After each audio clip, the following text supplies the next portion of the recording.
తిరుపతిలో గంజాయి విక్రయిస్తున్న ముగ్గురిని అలిపిరి పోలీసులు అరెస్ట్ చేశారు. వారి వద్ద నుంచి 4.5 కిలోల గంజాయి స్వాధీనం చేసుకున్నారు. తిరుపతి సంజయ్ గాంధీ కాలనీకి చెందిన శ్రీనివాసరావు, కొరమేనుగుంటకు చెందిన జయచంద్ర, ఎంసీఆర్ కాలనీకి చెందిన సోమనాథ్ కొంతకాలంగా గంజాయి విక్రయిస్తున్నారు. ఈ తనిఖీల్లో భాగంగా ఆటోనగర్ రైల్వే ట్రాక్ సమీపంలో గంజాయి విక్రయించడానికి సిద్దంగా ఉన్న ఈ ముగ్గురిని అలిపిరి పోలీసులు అరెస్ట్ చేశారు.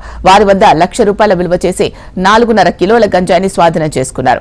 నిందితులను అరెస్ట్ చేసి రిమాండ్కు తరలించారు.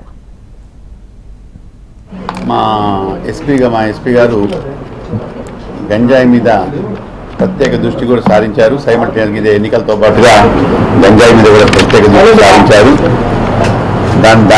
దాన్ని దృష్టిలో పెట్టుకొని ఈ గంజాయి రేట్స్లో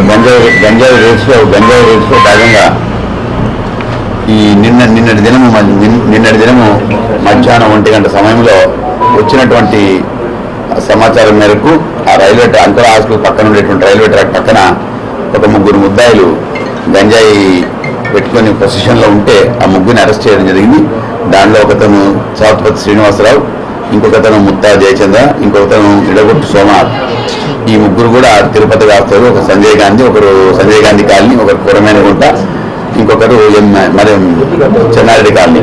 ఈ ముగ్గురు అయితే ఈ గంజాయి మనకు వీళ్ళ కన్ఫెషన్ మేరకు గంజాయి మనకు తుని నుంచి వస్తుంది. గంజాయి